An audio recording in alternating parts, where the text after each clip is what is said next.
ಹಣದ ಹೊಳೆನೇ ಇಲ್ಲಿ ಚೆಲ್ಲಿದ್ದಾರೆ.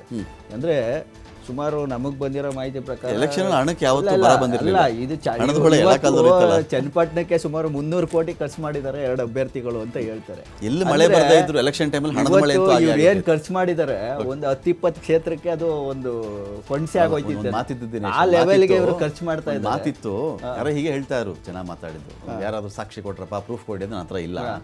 ಚನ್ನಪಟ್ಟಣದಲ್ಲಿ ಒಂದು ಓಟಿಗೆ 8,000 ರೂಪಾಯಿ, ಒಂದು ಕೋಳಿ, ಆ ಕೋಳಿ ಅಡುಗೆ ಮಾಡೋಕ್ಕೆ ಪ್ಲಸ್ 1,000 ರೂಪಾಯಿ ಪ್ಲಸ್ ಒಂದು ದಿನಸಿ ಕಿಟ್ ಅಂತ, ಜೊತೆಗೆ ಹತ್ತಿರ 100 ಕೋಟಿಗಿಂತ ಮೇಲೆ ಖರ್ಚು ಮಾಡಿದ್ದಾರೆ ಅಂತ. ನಾನು ಕ್ಯಾಂಡಿಡೇಟ್ ಹೆಸರು ಹೇಳಕ್ ಹೋಗಲ್ಲ. ಇದು ಇಲ್ಲಿಯವರೆಗೆ ಇದ್ದ ಚುನಾವಣಾ ಹಣದ ಲೆಕ್ಕಾಚಾರವನ್ನು ತಲೆಗೆಳಗೆ ಮಾಡಿ ಹಾಕ್ಬಿಟ್ಟಿದೆ. ಹೆಂಗೋ ಒಂದು 10-20 ಕೋಟಿಲಿ ಒಂದು ಎಲೆಕ್ಷನ್ ಆಗ್ತಾ ಇತ್ತು ವಿಧಾನಸಭೆಗೆ, 25-30 ಕೋಟಿಗಳಲ್ಲಿ ತಗೊಂಡು ಬಂದಿದ್ದ 100 ಕೋಟಿ ಮುಟ್ಟಿಸ್ಬಿಟ್ರಲ್ಲ. ಈ ನೆಕ್ಸ್ಟ್ ಎಲೆಕ್ಷನ್ಗೆ ಇವತ್ತು 8,000 ತಗೊಂಡ್ರೆ ಆಮೇಲೆ 12 ಕೋಟಿ ಅಂತಾರೆ, 15 ಕೋಟಿ ಅಂತಾರೆ ಅಂತ ಮಾತಿತ್ತು. ಹಣದ ಹೊಳೆ ಇದು ಇನ್ಫ್ಲೇಷನ್ ತರ ಅದು ಏರ್ತಾನೇ ಇರುತ್ತದು. ಇಲ್ಲಲ್ಲ ಅದು ದಿನೇಶ್, ಅದೇ ರುಪಿ ವ್ಯಾಲ್ಯೂ ಕಡಿಮೆ ಆಗ್ಬಿಟ್ಟಿದೆ ಅಂತ ಓಕೆ. ಸೊ ಈ ಎಲ್ಲ ಲೆಕ್ಕಾಚಾರಗಳಲ್ಲಿ ಏನಾಗ್ತದೆ ಅಂದ್ರೆ ಏನು ಎಕ್ಸಾಕ್ಟ್ ಎಕ್ಸಿಟ್ ಪೋಲ್ ಅದು ಚೇಂಜ್ ಆಗುತ್ತೆ, ರಾತ್ರೋರಾತ್ರಿ ಚೇಂಜ್ ಆಗುತ್ತೆ. ಇದು ಇವತ್ತಿನ ಪ್ರೆಸೆಂಟ್ ಟ್ರೆಂಡ್. ನಾವು ಮತದಾರರನ್ನ ಅದೇ ಹರಿಯಾಣ ತರ ಆಗ್ಬಾರ್ದು ಅಂತ ಮೊತ್ತಿಚೂರು ಲಡ್ಡು ಎಲ್ಲ ರೆಡಿ ಮಾಡ್ಕೊಂಬಿಟ್ಟು 140 ಬಂದ್ರು 120 ಬಂದ್ರು ಅಂತೆಲ್ಲ ಹೇಳ್ಕೊಂಡು ಕಡೆಗೆ ಲಡ್ಡುನ ಬೇರೆ ಪಾರ್ಟಿಯವ್ರು ತಿನ್ನಂಗಾಯ್ತಲ್ಲ ಪರಿಸ್ಥಿತಿ ಅಂತ ಹರಿಯಾಣದಲ್ಲಿ. ಹೌದೌದು, ಇವೆಲ್ಲ ನಮ್ಮಲ್ಲಿ ಈ ಪ್ರೆಸೆಂಟ್ ಟ್ರೆಂಡ್ ಹೋಗ್ತಾ ಇದೆ. ಶಿಗ್ಗಾವಿಯ ಟ್ರೆಂಡ್ ಬಗ್ಗೆ ನೋಡ್ತಾ ಇದ್ದೀವಿ. ಯಾಸಿರ್ ಖಾನ್ ಪಠಾಣ್ಗೆ ಆರಂಭಿಕ ಮುನ್ನಡೆ, ಶಿಗ್ಗಾವಿಯಲ್ಲಿ ಆರಂಭಿಕ ಮುನ್ನಡೆ ಇತ್ತು. ಇದೀಗ ಇದೇ ಶಿಗ್ಗಾವಿ ಚೆಕ್ ಮಾಡಿಕೊಂಡಾಗ ಭರತ್ ಬೊಮ್ಮಾಯಿ ಅವರಿಗೆ ಮುನ್ನಡೆ ಸಿಗ್ತಾ ಇದೆ. ಒಮ್ಮೆ ಮೇಲ್ ಹೋಗಿ ಮತ್ತೆ ಕೆಳಗಡೆ ಬಂದರು ಯಾಸಿರ್ ಖಾನ್ ಪಠಾಣ್ ಅವರು. ಇದೀಗ ಶಿಗ್ಗಾವಿಯಲ್ಲಿ ಬೊಮ್ಮಾಯಿ ಅವರಿಗೆ ಮುನ್ನಡೆ ಇದೆ. ಇಲ್ಲೇನಂದರೆ BJPಯಲ್ಲೇ ಒಳ ಏಟು ಬಿದ್ದುಬಿಡ್ತವೆ ಅಂತ ಒಂದು ಮಾಹಿತಿ ಇತ್ತು. ಯಾರು ಕೇಳಿದ್ರು ಕೂಡ ಇಲ್ಲ ಕಾಂಗ್ರೆಸ್ ಅವರು ಭಾಳ ಕಿತ್ತಾಡ್ಕೊಂಡ್ಬಿಟ್ರು ಇಲ್ಲಿ ಶಿಗ್ಗಾವಿಯಲ್ಲಿ. ಕಿತ್ತಾಡಿಕೊಂಡ್ರು ಕೂಡ 60,000 66,000 ಒಂದು ಕಡೆ ಲಿಂಗಾಯತ ಸಮುದಾಯ, ಒಂದು ಕಡೆ ಚೆಕ್ ಮಾಡಿಕೊಂಡಾಗ ಅಲ್ಪಸಂಖ್ಯಾತ ಮತಗಳು.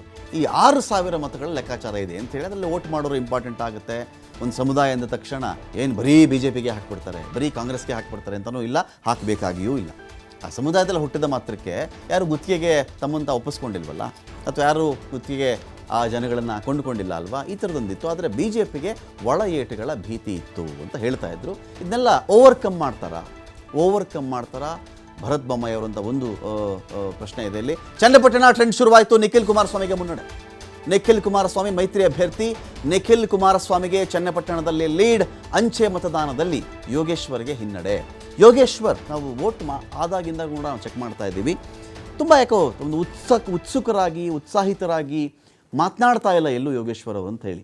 ಚುನಾವಣಾ ಪ್ರಚಾರದಲ್ಲಿ ಸ್ವಲ್ಪ ಟಯರ್ಡು ಆಗಿರಬಹುದು, ಮುಖ ಕೂಡ ಕಳೆಗುಂದಿದಂತೆ, ಡಲ್ಲಾದಂತೆ, ದಣಿದಂತೆ, ಬಳಲಿದಂತೆ ಕಂಡರೂ ಕೂಡ ಮಾತುಗಳಲ್ಲಾದರೂ ಸ್ವಲ್ಪ ಕಾನ್ಫಿಡೆನ್ಸ್ ಇರಬೇಕಾಗಿತ್ತು. ಅದನ್ನು ಏನೋ ಕೇಳಿದಾಗ ಯಾಕೆ ಸರ್ ಈ ಥರ ಇವರು ಡಲ್ಲಾಗಿ ಮಾತಾಡ್ತಾ ಇದ್ದಾರೆ ಅಂತ ಕೇಳಿದಾಗ ಇಲ್ಲ ಬೆಟ್ಟಿಂಗ್ ಭರಾಟೆ ಜೋರಾಗ್ಬಿಟ್ಟಿದೆ, 106 ಕೋಟಿಗಳನ್ನು ಕಟ್ಟಿಬಿಟ್ಟಿದ್ದಾರೆ ಇಲ್ಲಿ.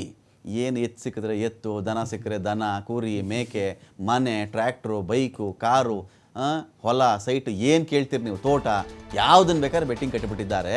ಬೆಟ್ಟಿಂಗಲ್ಲಿ ಹಾಳಾಗದೇ ಇರಲಿ, ಅಕಸ್ಮಾತ್ ರಿಸಲ್ಟ್ ವ್ಯತ್ಯಾಸ ಆಗಿಬಿಟ್ಟಾಗ ತುಂಬ ಹೋಪ್ ಇಟ್ಕೊಂಡು ಯಾಕೆ ಇವರೆಲ್ಲ ಮನೆ ಮಠ ಕಳ್ಕೊಂಡು ಬೀದಿಗೆ ಬಿದ್ದುಬಿಡ್ತಾರಲ್ಲ, ಈ ಕಾರಣಕ್ಕೂ ನಾನು ಆ ಥರ ಮಾತಾಡ್ತಾ ಇದ್ದೀನಿ ಅಂತ ಒಮ್ಮೆ ಹೇಳಿದ್ರು. ಇನ್ನೊಮ್ಮೆ ಚೆಕ್ ಮಾಡಿದಾಗ ಇದೇ ಯೋಗೇಶ್ವರ್ ಅವರು ಹೇಳ್ತಾ ಇದ್ರು, ಇಲ್ಲ ಎಲ್ಲೋದು ನಾನೇನೆ, ಮತಗಳ ಅಂತರ ನಾನೇನು ಗೆಸ್ ಮಾಡಿದ್ನೋ ಅಷ್ಟಾಗಲ್ಲ ಅಂತ. ನಾನು ಯದುಕುಮಾರ್ ಕೇಳಬೇಕು ಅಂತ ಪ್ರಶ್ನೆ ಇದರ ಏನು ಪ್ರಶ್ನೆ ಅಂತ ಹೇಳಿದ್ರೆ, ಈ ಚುನಾವಣೆಗಳಲ್ಲಿ ನೀವೇನೇ ಹೇಳಿ ಬಹುತೇಕ ಸಂದರ್ಭಗಳಲ್ಲಿ ಒಂದು ಬೆಳವಣಿಗೆ ನಡೆಯುತ್ತೆ. ಈಗ ನಿಮ್ಮ ಕಡೆಯಿಂದ ಒಬ್ಬ ಕ್ಯಾಂಡಿಡೇಟ್ ನಿಂತಿದ್ರೆ ಬೂತ್ ಟು ಬೂತ್, ಊರಿಂದು, ಬೀದಿದು, ಕೇರಿದು ಅಲ್ಲಿ ವೋಟ್ ಹಾಕಕ್ಕೆ ಬರ್ತಾರಲ್ಲ, ನಿಮಗೆ ಸ್ವಾಮಿ ನಮಗೆ ಗೊತ್ತಲ್ಲ ಅಂತ ಒಬ್ಬ ಬೂತ್ ಏಜೆಂಟ್ ಹೇಳ್ತಾನೆ. ಆಗ ಅವ್ರ ಮುಖ ನೋಡೇ ಬರ್ಕೊಂಡಿರ್ತಾನೆ, ಇವ್ ನನಗೆ ಹಾಕ್ತಾನ ಹಾಕಲ್ವಾ ಅಂತೇಳಿ. ಅಷ್ಟರ ಮಟ್ಟಿಗಿನ ಒಂದು ರಫ್ ಲೆಕ್ಕಾಚಾರ. ಆ್ಯಕ್ಯುರಸಿಗೆ ನಿಯರ್ ಅಂತ ಹೇಳ್ತೀನಿ, ನಾನು ಆ್ಯಕ್ಯುರೇಟ್ ಅಂತ ಹೇಳಲ್ಲ. ಆ ಲೆಕ್ಕಾಚಾರದ ಪ್ರಕಾರ ಹೋದಾಗಲೂ ಕೂಡ ಕ್ಯಾಂಡಿಡೇಟ್ ಗೊತ್ತಾಗ್ಬಿಟ್ಟಿರುತ್ತೆ. ಅದೇ ಚನ್ನಪಟ್ಟಣಕ್ಕೆ ಸಂಬಂಧಪಟ್ಟಂತೆ ಟಾಕಲ್ಲಿರೋದಾ ಅಥವಾ ಅದು ತಲೆಕೆಳಗಾಗುತ್ತಾ ಅಂತ. ಡೆಫಿನೆಟ್ ಸರ್, ಅದು ತಲೆ ಕೆಳಗಾಗೆ ಬೂತ್ ಏಜೆಂಟ್ಗಳಿಗೆ ಚೆನ್ನಾಗಿ ಗೊತ್ತಿರುತ್ತೆ ನಾನು ಹೇಳ್ತಿರೋದು. ಒಂದು ಹಂತಕ್ಕಂತೂ ರಫ್